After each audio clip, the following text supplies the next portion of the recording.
In this video, New York legend Timmy Regisford joins me on the big question to give you tips on how to prepare you for your first DJ set. Let's dive into this.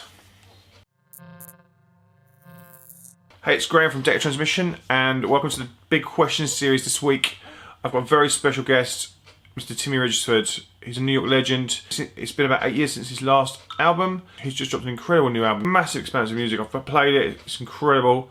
You should go and listen, stream, however you buy it, however you do it. It's already out. Go and grab it. I'll put the links below so you can find it easily.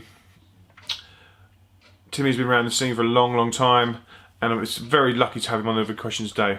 Before we dive into this big question, please subscribe to the channel. Please smash the bell if you find this content valuable. Please share it with your friends. Please share it with other DJs. It's really important to us, and we're trying to grow this channel and grow this audience. Please comment if you like it. Please say if you don't, and I'll try and make it better for the next time. I'm constantly now working on making these videos better and better, and I hope you're enjoying them. So today on the big question, seriously, can I get your tips on how to prepare for a DJ set? Hey, this is Timmy Regisford. I'm going to answer the question of how to build a DJ set.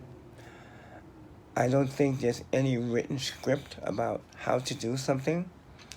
The first thing you need to know is how to read the crowd, understand who you're playing for, don't have an agenda, feed off of the people that are in the room, and understand that it's a process that you have to connect with who's in front of you. Not what you have in your record box, not what you play, but how you play it. Once you understand what's in front of you, it will give you a better idea how to play for the people that you have in front of you.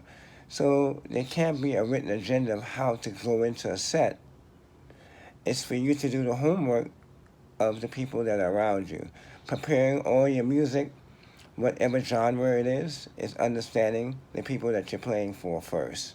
Because remember, you have a job, and your job is to entertain the people that are on the dance floor. The minute that you give them the opportunity to disconnect from you, they will go to their phones, they'll start tweeting, they'll start Facebooking, and it will be very insulting for you to have people on the dance floor on their phones instead of paying attention to your music.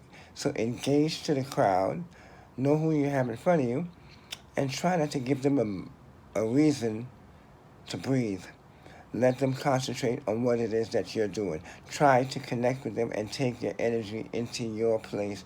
Once you have them there, then you're able to play what you like, how you like it, because the connection has been built.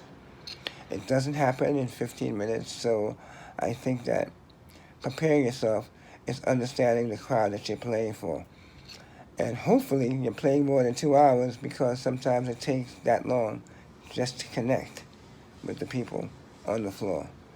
That's why I don't take gigs that allow me to play only 2 hours, because it's not much of a connection for me to understand the people that I have in front of me. So I'm playing 8, 9 hours, 10 hours, then you have an understanding of how to build a story, who you have in front of you, how to play to them. That satisfies yourself and satisfies them at the same time. So there's no way to build a set. The way that you build your set is understanding who's in front of you, who you're playing for, how to connect with them, let that chemistry come there, and then you have the opportunity to take them wherever you like. But the connection is most important first. That's my way how to build a set. Do your homework of who you have in front of you. Bye. Thanks again for joining us on the big question. I've been Grahame Farmer. I'll see you again next time. Cheers. Bye.